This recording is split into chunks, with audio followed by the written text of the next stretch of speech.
আয়নার সামনে দাঁড়িয়ে নিজের দিকে তাকালাম। এই যে আমাকে দেখছেন, প্রায় ৩৮ ছুঁই ছুঁই, কিন্তু লোকে বলে আমি নাকি এখনো ২৭-এর কোঠার মেয়েদের মতো। চুলগুলো একটু মিশি করে বাঁধা, আলতোভাবে কাঁধের উপর এসে পড়েছে। পরনে একটা হালকা গোলাপি রঙের স্লিপের টপ আর একটা ঢিলেঢালা সাদা পাজামা। পোশাকটা খুব সাধারণ, কিন্তু কেমন যেন আলতো করে আমার শরীরের ভাঁজগুলো দেখিয়ে দিচ্ছে। বিশেষ করে কোমরের দিকটা একটু বসালা বা দাঁড়াবার সময় কোমরের ওই ঢেউটা যেন আরো স্পষ্ট হয়ে ওঠে। আমার বাড়ি হাওড়ার কাছে একটা ছোট গ্রামে, যেখানে পুরনো রীতি আর আধুনিকতার মিশেলে অদ্ভুত একটা জীবন চলে। এই শরীর, এই মন দুটোই যেন একসময় এক অচেনা টানাপড়নের মধ্যে দিয়ে গিয়েছিল।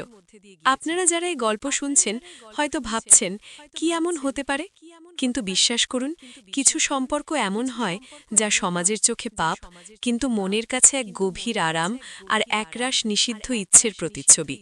এই গল্পটা এক নারীর, যে ভালোবাসার নামে এক ভুল পথে পাড়ি দিয়েছিল, হয়তো অজান্তেই, হয়তোবা নিজের দুর্বলতাকে আশ্রয় করেই। আমি সুনিতা। আমার মুখ থেকে শুনতে চলেছেন এক চরম সত্যি। আমার বিয়ে হয়েছিল প্রায় ১৪ বছর আগে। স্বামী অয়ন, সে ছিল বাড়ির বড় ছেলে, শান্ত স্বভাবের, কাজের মানুষ, কিন্তু ভালোবাসার প্রকাশটা হয়তো অতটা ছিল না। আমাদের যখন বিয়ে হয়, অয়নের ছোট ভাই চয়ন তখন সবে কলেজে ভর্তি হয়েছে। লম্বায় অয়নের চেয়ে একটু খাটো হলেও চয়নের শরীরের গঠনটা বেশ মজবুত ছিল। গায়ের রং আমার স্বামীর চেয়ে ফর্সা, আর চোখে মুখে একটা চঞ্চলতা ছিল যা অয়নের মধ্যে অনুপস্থিত। প্রথম প্রথম অয়নকে দেখে লজ্জা পেতাম। নতুন বউ দেওর মানেই একটা আড়ালের সম্পর্ক, কিন্তু অয়ন ছিল অন্যরকম। ও প্রথম থেকেই আমার সঙ্গে খুব সহজভাবে কথা বলত, হাসত, গল্প করত। বাড়ির অন্য সদস্যদের তুলনায় ওকেই আমার আপন মনে হতো বেশি। অয়ন বেশিরভাগ সময় নিজের কাজ নিয়ে ব্যস্ত থাকত। ব্যবসার কাজে প্রায়ই তাকে বাইরে যেতে হতো, আর আমি নতুন বউ হিসেবে এক বিশাল যৌথ পরিবারের দায়িত্ব সামলাতে হিমশিম খেতাম। এই সময় চয়নই ছিল আমার একমাত্র বন্ধু। দিনের পর দিন চয়নের সঙ্গে আমার সম্পর্কটা আরও সহজ হতে লাগল। রান্নাঘরে আমি যখন কাজ করতাম, চয়ন পাশে এসে দাঁড়াত, টুকটাক কথা বলতো, কলেজের গল্প, বন্ধুদের গল্প, আবার কখনো বাড়ির ছোটখাটো সমস্যার কথা। ওর উপস্থিতি আমার একাকিত্ব কিছুটা হলেও দূর করত। অয়ন যখন বাইরে যেত, রাতে ঘুম আসত না আমার। একটা বিশাল বাড়িতে একা একা থাকতে কেমন ভয় করত। ঠিক সেই সময় চয়ন আমার ঘরে এসে উকি দিত, বলতো, ভাবি ঘুম আসছে না? আমি মাথা নাড়তাম। ও এসে আমার খাটের এক কোণে বসত, কখনো কখনো মেঝেতে মাদুর পেতে শুতো আর আমার সঙ্গে কথা বলতো। গল্পের ছলে কখন যে রাত গভীর হয়ে যেত তা টেরও পেতাম না আমি। বুঝতে পারছিলাম ওর সান্নিধ্য আমার জন্য এক অন্যরকম নির্ভরতা তৈরি করছিল। ওকে ছাড়া আমার দিন কাটানো কঠিন হয়ে উঠছিল। একবার অরণ প্রায় ১৫ দিনের জন্য অফিসের কাজে হায়দ্রাবাদ গিয়েছিল। বাড়িতে আমি একা। শাশুড়ি অসুস্থ ছিলেন, তাই তিনি পিসির বাড়িতে ছিলেন। বাড়ির অন্য সদস্যরা ছিল ঠিকই, কিন্তু তাদের ব্যস্ততা তাদের মতোই। চয়ন তখন সদ্য গ্র্যাজুয়েশন শেষ করেছে, বাড়িতেই থাকত।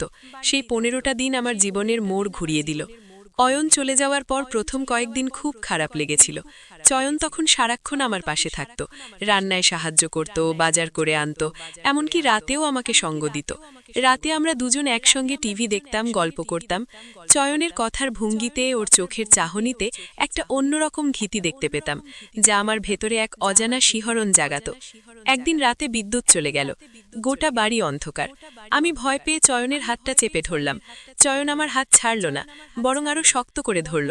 ওর হাতের উষ্ণতা আমার সারা শরীরে ছড়িয়ে পড়ল। সেই প্রথম ওর হাতের স্পর্শ আমার মনে এক অন্যরকম অনুভূতির জন্ম দিল। সেই রাতে চয়ন আমার হাত ধরে অনেকক্ষণ বসেছিল। আমি কিছু বলতে পারছিলাম না, শুধু অনুভব করছিলাম ওর প্রতিটি শ্বাস, ওর শরীরের উত্তাপ। ওর গায়ের মিষ্টি গন্ধটা আমাকে অন্যমনস্ক করে তুলছিল। আমি তাকিয়ে দেখলাম ওর চোখ দুটো অন্ধকারে জ্বলজ্বল করছে। সে রাতে আমরা একে অপরের খুব কাছাকাছি ছিলাম, কিন্তু আমাদের মধ্যে কোনো কথা হয়নি, শুধু নীরবতা, আর নীরবতার মাঝে এক অচেনা টান। পরের দিন থেকে আমাদের সম্পর্কটা আরও গভীর হলো। দিনের বেলায় সবার সামনেই আমরা স্বাভাবিক থাকতাম, কিন্তু রাতের বেলা যখন সবাই ঘুমিয়ে পড়ত, চয়ন আমার ঘরে আসত। আমরা ঘন্টার পর ঘন্টা কথা বলতাম। ওর কথায়, হাসিতে আমার ভেতরে জমে থাকা সব শূন্যটা পূরণ হয়ে যেত। একদিনও কথা বলতে বলতে আমার হাতে হাত রাখল। আমি বাধা দিতে পারলাম না। ওর স্পর্শে আমার হাত যেন অসাড় হয়ে গেল। ও আমার হাতের ওপর দিয়ে আলতো করে আঙুল বুলিয়ে দিচ্ছিল। একটা অদ্ভুত মাদকতা আমাকে গ্রাস করছিল। এর কিছুদিন পর এক বিকেলে আমরা দুজন ছাদে বসে গল্প করছিলাম। দুপুরবেলায় সবাই বিশ্রাম নিচ্ছিল, চারদিকে শুনশান নীরবতা। অয়ন আমার দিকে তাকিয়ে বলল, ভাবি, তোমাকে আমার খুব ভালো লাগে। অয়নদা তো তোমার খেয়াল রাখে না। কথাটা শুনে আমার বুকের ভেতরটা ধুকধুক করে উঠল। আমি জানি অয়ন তার মতো করে আমার খেয়াল রাখত, কিন্তু চয়নের এই কথাগুলো আমার দুর্বলতাকে যেন আরও উস্কে দিচ্ছিল। আমি ওর চোখে চোখ রেখে কিছু বলতে পারছিলাম না। চয়ন আস্তে করে আমার হাতটা ধরল। ওর হাতের নরম স্পর্শে আমি কেমন যেন অস্থির হয়ে উঠলাম। ও আমাকে কাছে টানল। আমি বাধা দিতে পারিনি। আমার সমস্ত শরীর যেন অবশ হয়ে গিয়েছিল। ওর বুকে মাথা রেখে আমি এক অন্যরকম শান্তি খুঁজে পেলাম, যা অয়নের কাছে আমি কখনো পাইনি। চয়ন আমার মাথায় চুলে আলতো করে হাত বুলাতে লাগলো। আমার মনে হচ্ছিল এই স্পর্শ যেন এক অদৃশ্য সুতোয় আমাকে ওর সঙ্গে বেঁধে ফেলছে। আমাদের সম্পর্কটা তখন সমাজের চোখে নিষিদ্ধ হলেও আমার মনে এক অদ্ভুত তৃপ্তি দিচ্ছিল। অয়ন হায়দ্রাবাদ থেকে ফেরার পর আমি নিজেকে গুটিয়ে নিলাম। চয়নের সঙ্গে দূরত্ব বজায় রাখার চেষ্টা করলাম, কিন্তু পারলাম না। চয়নকে ছাড়া আমার কেমন যেন দম বন্ধ লাগত। অয়নের সঙ্গে যখন আমার সম্পর্কটা ঠিকঠাক চলছিল না, চয়নই তখন আমার একমাত্র ভরসা ছিল। সে আমার প্রতিটি ছোট ছোট সমস্যার কথা শুনত, আমাকে সান্ত্বনা দিত। ধীরে ধীরে আমাদের গোপন অভিসার আরও বেড়ে গেল। রাতে লুকিয়ে দেখা করা, ফিসফিস করে কথা বলা, আলতো স্পর্শ, এই সবকিছু আমার জীবনের অবিচ্ছেদ্য অংশ হয়ে গিয়েছিল। আমি জানতাম এটা ভুল, এটা অন্যায়, কিন্তু আমার মন আমার কথা শুনছিল না। চয়ন আমাকে বোঝাতো যে অয়ন তো আমাকে সময় দেয় না, ভালোবাসে না। আমি নাকি ওর সঙ্গে থাকলে অনেক খুশি থাকব। ওর কথাগুলো আমার দুর্বল মনে আরও বেশি প্রভাব ফেলত। একদিন রাতে আমাদের বাড়িতে একটা পারিবারিক অনুষ্ঠান ছিল। অনেক অতিথি এসেছিল। চয়ন আর আমি ব্যস্ত ছিলাম অতিথিদের দেখভাল করতে। রাতের খাবারের পর যখন সবাই বিশ্রাম নিচ্ছিল, তখন চয়ন আমাকে ডাকল। সে আমাকে ছাদে নিয়ে গেল। চাঁদের আলোয় সারা ছাদ ভেসে যাচ্ছিল। চয়ন আমার খুব কাছে এসে দাঁড়ালো। ওর চোখে একটা তীব্র আকর্ষণ ছিল। সে আমাকে জড়িয়ে ধরল। আমি বাধা দিতে পারলাম না। আমার শরীর তখন নিজের নিয়ন্ত্রণে ছিল না। চয়ন আমার কানের কাছে ফিসফিস করে বলল, ভাবি, আমি তোমাকে ভালোবাসি। আমি তোমাকে ছাড়া বাঁচতে পারবো না। ওর কথাগুলো আমার মনে এক অন্যরকম তোলপাড় সৃষ্টি করল। আমি জানতাম এটা ভুল, এটা অন্যায়, কিন্তু ওর ভালোবাসার প্রকাশ আমাকে অন্ধ করে দিচ্ছিল।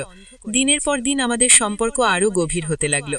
আমি নিজেকে এক অদৃশ্য জালে আটকে ফেললাম। একদিকে অয়নের প্রতি আমার দায়িত্ব, অন্যদিকে চয়নের প্রতি আমার গভীর টান। এই টান আমাকে ক্রমশ গ্রাস করছিল। আমি দিনের বেলা মন মরা হয়ে থাকতাম, রাতের অপেক্ষায় থাকতাম কখন চয়ন আমার ঘরে আসবে। ওর সঙ্গে কথা বলতে, ওর স্পর্শ অনুভব করতে আমার মন চঞ্চল হয়ে উঠত। আমার মনে হতো আমি এক অপরাধ করে চলেছি, কিন্তু আমি নিজেকে থামাতে পারছিলাম না। আমাদের এই সম্পর্কের কথা বাড়ির কেউ জানত না। আমরা খুব সাবধানে সবকিছু করতাম। যখনই চয়ন আমার দিকে তাকাতো, আমি ওর চোখে এক তীব্র আকাঙ্ক্ষা দেখতে পেতাম, যা আমাকে আরও বেশি করে ওর দিকে টানত। একদিন সকালে আমি রান্নাঘরে কাজ করছিলাম। চয়ন হঠাৎ করে আমার পাশে এসে দাঁড়ালো। ও আমাকে খুব কাছ থেকে দেখছিল। আমার অস্বস্তি হচ্ছিল, কিন্তু আমি কিছু বলতে পারছিলাম না। চয়ন ফিসফিস করে বলল, ভাবি, আজ আমি আর তুমি বিকেলে নদীর ধারে যাব, কেউ জানবে না। ওর কথা শুনে আমি প্রথমে ইতস্তত করছিলাম, কিন্তু ওর চোখের চাহনি আর ওর জোড়াজোড়ি আমাকে বাধ্য করল রাজি হতে। বিকেলে আমরা দুজন লুকিয়ে নদীর ধারে গেলাম। নদীর শান্ত পরিবেশ, পাখির কিচিরমিচির শব্দ আর চয়নের সান্নিধ্য আমাকে এক অন্য জগতে নিয়ে গেল। আমরা হাতে হাত রেখে হাঁটছিলাম। চয়ন আমাকে জড়িয়ে ধরল। আমি ওর বুকে মাথা রেখে চোখ বন্ধ করলাম। আমার মনে হচ্ছিল এই মুহূর্তটা যেন চিরকাল ধরে থাকে। এই লুকানো সম্পর্ক আমাকে মানসিকভাবে খুব দুর্বল করে দিয়েছিল। একদিকে অপরাধ বোধ, অন্যদিকে চয়নের প্রতি টান, এই দুইয়ের মাঝে আমি নিজেকে হারিয়ে ফেলছিলাম। চয়ন মাঝে মাঝে আমাকে ব্ল্যাকমেল করার চেষ্টা করত। সে বলতো, যদি আমি ওর কথা না শুনি, তাহলে সে সবাইকে সব কথা বলে দেবে। আমি ওর এই ধরনের কথায় ভয় পেতাম। আমি জানতাম যদি এই কথাগুলো জানাজানি হয়, তাহলে আমার সম্মান, আমার পরিবার, সবকিছু নষ্ট হয়ে যাবে। আমি এক গভীর অনিশ্চয়তার মধ্যে ডুবে যাচ্ছিলাম। আমি বুঝতে পারছিলাম চয়ন আমার দুর্বলতার সুযোগ নিচ্ছে, কিন্তু আমি ওর থেকে দূরে থাকতে পারছিলাম না। আমি এক চরম দ্বিধার মধ্যে দিন কাটাচ্ছিলাম। এই সম্পর্কের কোনো ভবিষ্যৎ নেই, আমি জানতাম। তবু আমি চয়নের কাছ থেকে দূরে থাকতে পারছিলাম না। আমার মন আমাকে ধিক্কার দিচ্ছিল, কিন্তু আমার শরীর আর মন অন্য এক বাঁধনে জড়িয়ে গিয়েছিল। আমি অনেকবার চেষ্টা করেছি এই সম্পর্ক থেকে বেরিয়ে আসতে, কিন্তু প্রতিবারই চয়ন আমাকে আটকে দিয়েছে। সে হয়তো আমার দুর্বলতার সুযোগ নিয়েছে, অথবা আমার ভেতরের গোপন আকাঙ্ক্ষাকে আরও উস্কে দিয়েছে। আমি বুঝতে পারছিলাম আমার এই পথটা ভুল, কিন্তু এই ভুল পথে হাঁটতে হাঁটতে আমি এতটাই পথ চলে এসেছি যে পিছন ফেরা আমার পক্ষে অসম্ভব মনে হচ্ছিল। একদিন রাতে চয়ন আমার ঘরে এলো। তার চোখে মুখে একটা অন্যরকম অভিব্যক্তি। সে আমার দিকে তাকিয়ে বলল, ভাবি, আমি আর এভাবে থাকতে পারছি না। হয় তুমি আমার সঙ্গে থাকবে, নয়তো আমি সবাইকে সব কথা বলে দেব। ওর কথা শুনে আমার সারা শরীর কেঁপে উঠল। আমার মনে হলো আমার পৃথিবীটা যেন মুহূর্তের মধ্যে ভেঙে পড়ল। আমি ওর দিকে তাকিয়ে কিছু বলতে পারছিলাম না। আমার চোখে জল এসে গিয়েছিল। আমি ওর সামনে হাত জোর করে বললাম, চয়ন, এমনটা করিস না, আমার সব শেষ হয়ে যাবে। কিন্তু অয়ন আমার কথা শুনতে রাজি ছিল না।